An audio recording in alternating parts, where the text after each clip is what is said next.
The world in the 18th and 19th centuries was still a large and only partially explored place, but during those centuries huge leaps in man's knowledge of the world and its functions was accomplished by numerous expeditions into the relatively unknown parts of the planet, and the South American continent was a major pull for those natural philosophers, as they were then called. Some of these expeditions came about accidentally, some were poorly conceived, many were disastrous, some downright comical, but all led to a greater knowledge of the natural world, and I'd like to share a few details of some of these daredevil exploits with you. You would think that any explorer would naturally have a good idea where he or she wanted to go, but that wasn't always the case. Alexander von Humboldt ranks alongside Newton and Darwin in the way that he altered man's understanding of the world. He looked at the Earth as a living organism, where everything was connected, an idea that we now fully accept. At the age of 27, he was an inspector of mines in Prussia and an expert in surveying. When his mother died, leaving him a large fortune, he threw in his job and decided to become an explorer. The question was, where to go? He was first approached in 1797 by the British Lord Bristol, someone of an eccentric nature, to join an expedition to Egypt. Wonderful. He began to prepare himself, reading everything he could lay his hands on. Then came the news that Napoleon was about to invade Egypt, so that put the kibosh on that idea. No problem, because he managed to obtain a post on an expedition by Louis-Antoine de Bougainville, the French explorer, who was about to undertake a 5-year voyage around the world. Then the news came. Expedition cancelled by order of Napoleon, who was now fighting in Austria. With 2 expeditions now cancelled, Humboldt decided to organise things himself and would take himself off to North Africa, along with a young French botanist, Aime Bonpland, who had also been part of the cancelled Bougainville expedition. A man cannot just sit down and cry, he must do something, he wrote. Down to Marseille they'd travel from Paris, buying tickets on a Swedish ship to take them to Algiers. The ship didn't turn up. He brought tickets to Tunis, then found Tunis was closed to the French. What could they do now? Dragging Bonpland over the Pyrenees, they arrived in Madrid. There they would obtain travel permits to take a ship to Turkey. Why Turkey? We don't know. But even that didn't come off. Invited for an audience with the King of Spain, Humboldt mentioned that he was interested in the Spanish-American colonies.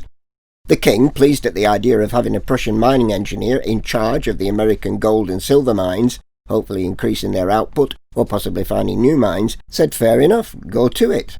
3 months after arriving in Madrid looking for a passage to Turkey, Humboldt and Bonpland are on a Spanish ship bound for Spanish America. On the ship, the Pizarro, Humboldt wrote, I shall try and find out how the forces of nature interact upon one another and how the geographical environment influences plant and animal life. In other words, I must find out about the unity of nature. The ship was headed to Havana, but fever broke out. Typhoid killed 1 man, several were delirious and 1 went mad. Humboldt and Bonpland jumped ship and ended up at the Venezuelan port of Cumana. What a fabulous and extravagant country we're in!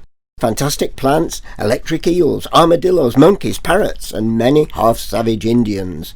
We've been running around like a couple of mad things. They began their work. They measured the magnetic variation caused by an earthquake, studied an eclipse of the sun, learned to dance the samba. But they also found time to enjoy themselves. They listed the specimens of lice found in women's hair. Bonpland was severely concussed by a club-wielding madman and remained in a coma for nearly 3 weeks. Humboldt had his face badly sunburnt, resulting in several days confined to bed. What fun! They travelled on to Caracas, then across the plains to the Orinoco and upriver to find its source. Crossing the plains, the Llanos, Humboldt was very critical of Spanish land management and their wholesale destruction of the forests. By felling the trees that cover the tops and sides of the hills and mountains, men in every climate prepare at once 2 calamities for future generations: the want of fuel and a scarcity of water. How prescient! He wrote about the evils of monoculture and how it made the soils unproductive, climbed volcanoes, and theorized they were connected underground, which laid the groundwork for the theory of plate tectonics. He did extensive work on plant distribution that, in turn, laid the groundwork for Darwin's theory of evolution.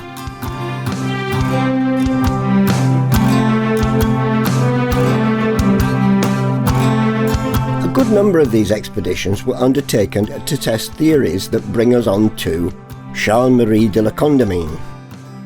The world was round, there was no controversy about that, but the exact shape of the Earth was still in debate.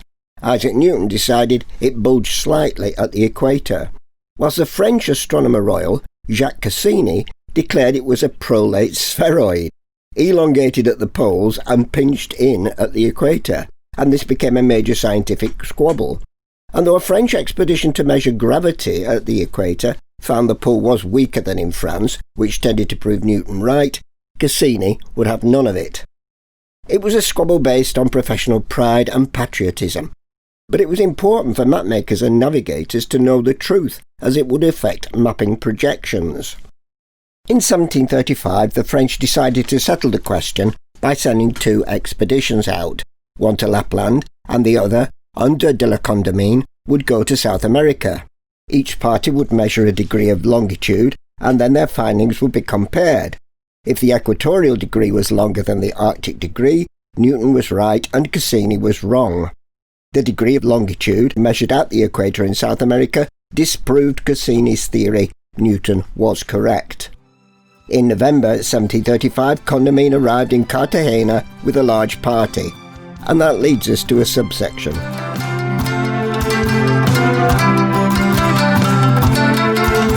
This party included all these people. They would travel via Panama to Ecuador and were given 2 years to complete their work. It took them 8. There were the usual delays in travel arrangements, dealing as they were with Spanish officialdom and mañana. But there were a number of other more unfortunate events, such as in the town of Cuenca. The surgeon made the mistake of adjudicating on a marital dispute and then attended a bullfight with the wronged woman when her husband was in the audience. Insulted by this, the husband leapt into the ring, drawing his sword. Angry that the bullfight might be cancelled, the crowd invaded the pitch and hacked the surgeon to death. Condamine and the rest of his crew retreated to the safety of a monastery, where one of the servants accidentally burned the botanist's collection, which sent the botanist into a fit from which he never recovered. Another later went insane, and one died of fever. Now there were 2 cousins named Godin in the party, one quick to take up a post at the university in Lima, and the other had fallen in love with a 13-year-old girl in Quito, who he married, and would stay behind and catch up later, he said.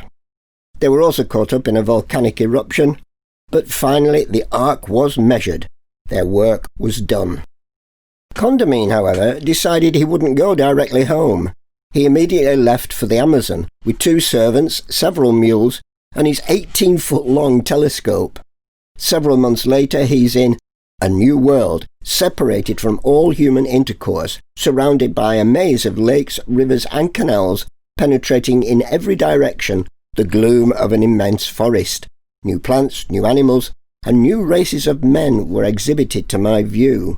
When these explorers set off, they seldom knew when, if ever, they would return. Condamine had expected to be away for 2 years, but it was 10 years before he arrived back in Paris, the wonders of South America being just too great to leave. But let's just return to that member of his crew, Jean Godin, who we left in the process of marrying his 13-year-old fiancée. It's now 1749, and they've had 4 children.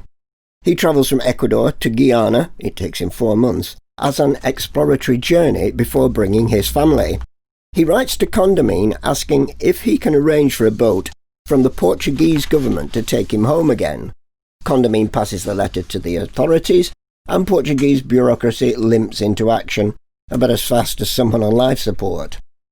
Over the following 2 years, while he's waiting, he puts together a report on how France could wrest control of the Amazon from Portugal.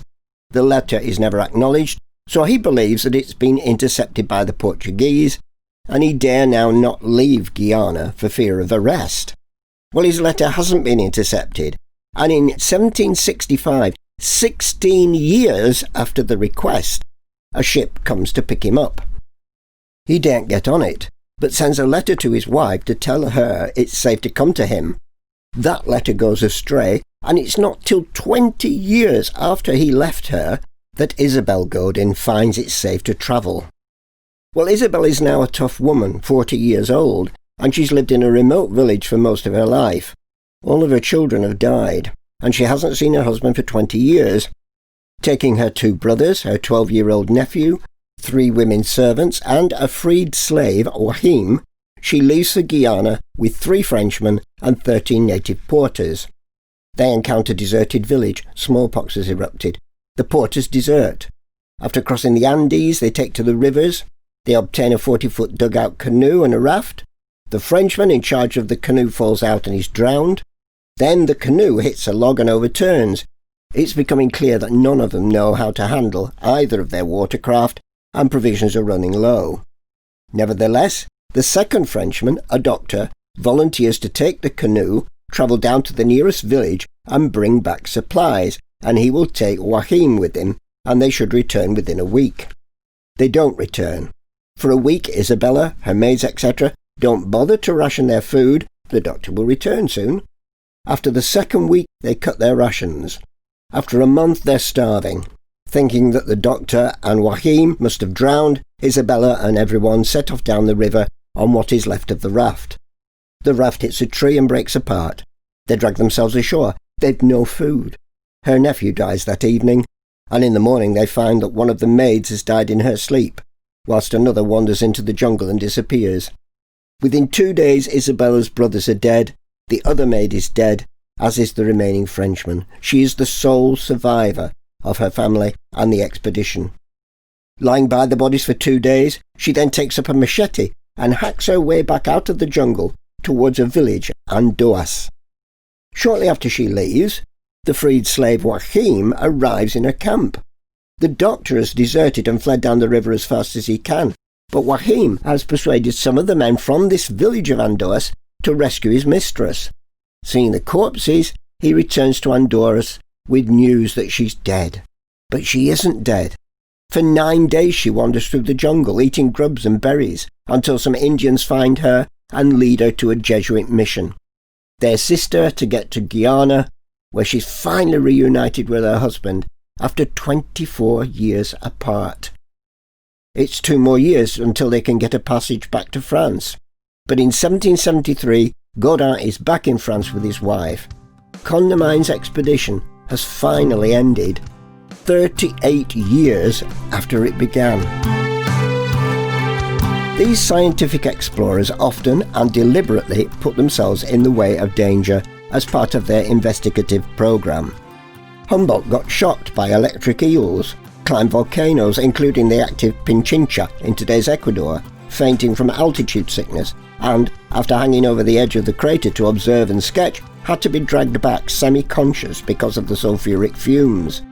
He also climbed Chimborazo, also active and then believed to be the highest mountain in the world, with bleeding and infected feet, still managing to set up his instruments every few hundred yards to get accurate altitude, temperature and other readings. But now we come to a true British eccentric, Charles Waterton. At the age of 22 he was in Guyana, where he set out up the Demerara River and on into the rainforest for more than 1,000 miles. He contracted malaria, picked up parasites such as the chigo, a tiny arachnid that lays eggs under one's skin and from where they physically have to be cut out. He tried and failed to get bitten by a vampire bat just to see what would happen. He put himself in very dangerous positions to capture deadly creatures, and it's almost unbelievable that he wasn't killed. For instance, he allowed a 10-foot boa constrictor to coil itself around him, and then he walked off with it. And then he rode a crocodile. Even getting home could be quite a problem. Alfred Russel Wallace had spent 4 years in the upper Amazon collecting insects, especially the large beetles and butterflies found there. The squalor in which these explorers lived was awful most of the time. Although Wallace had a hut, nothing could be kept dry. There were of course no toilet facilities, and there were parasites all around. He was bitten by a bullet ant, also called a 24-hour ant because that's how long the pain from their bite can last. They have the worst bite of any ant. He was attacked by a swarm of wasps, losing his glasses and a shoe, which he daren't go back and retrieve. And even when he was in his hut writing up notes, ants would be constantly eating the very ink as he put it on the page. He sent a couple of consignments back home for sale to collectors during this time, but in 1852 he decided it was time for home. He wasn't well, he contracted malaria, as many did, and walked with a limp, having accidentally shot himself in the foot. And if that's not the perfect metaphor for an expedition gone wrong, I don't know what is. And his bad luck continued. When he decided to go home, he determined to take as many live specimens as possible with him, and boarded a ship in Manaus with 34 live animals. He'd set off with more than 100, but the monkeys tended to eat the birds, which was something of a problem. His tame toucan flew overboard and drowned. That wasn't a good omen. 3 weeks go by and he's now in the Atlantic, when the captain comes in and says, "I'm afraid the ship's on fire. Come and see what you think of it." Dense smoke is pouring out of the forecastle. The ship's cargo is mainly India rubber, cocoa and balsam, and it's well alight, and they have to abandon the ship. Wallace takes 2 shirts, tin box in which he puts his drawings, watch and a few sovereigns. The smoke is suffocating, so it's impossible to search further. His clothes, journals, portfolio of drawings, documents and creatures are all left behind. The fire rushes up the sails. Just one parrot managed to escape, flying onto the water and then being picked up. The ship, Helen, burned all night, and in the morning they set course in the boats for Bermuda, several hundred miles away. The collections he lost were both commercial and private. The sale items were worth some £500, probably over £1 million today. The private collection, kept from the beginning, included hundreds of new and beautiful species which would have rendered my cabinet one of the finest in Europe, and he wrote to a friend, "You will see that I have some need of philosophic resignation to bear my fate with patience and equanimity." Rather an understatement, I think. 200 miles short of Bermuda, they're picked up by the Jordison, bound for England. Saved! Well, only up to a point. The Jordison was old, slow and leaky. Wallace was a little concerned when he found the captain slept with an axe in his hand to cut away the masts in case we capsize. They ran out of provisions and had to exist on stale biscuit and staler water. They reached the English Channel in late September and ran into a violent storm. The captain of the Lost Helen persuaded Wallace to stay on the quarterdeck as following waves threatened to poop the ship. "If that happens, we shall go to the bottom," he said, adding, "I'd rather be in the ship's boats than in this rotten old tub." Well, they survived, and a few days later Wallace was sat in a Deal pub eating steak and damson tart after a wonderful bath, but it wasn't quite the homecoming he'd expected.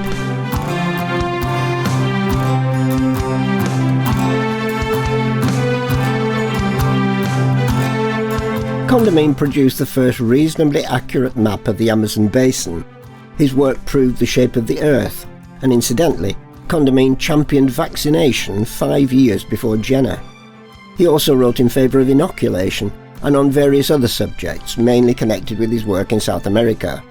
The journal of his 10-year trip was published in 1751. Additionally, he's the father of the metric system.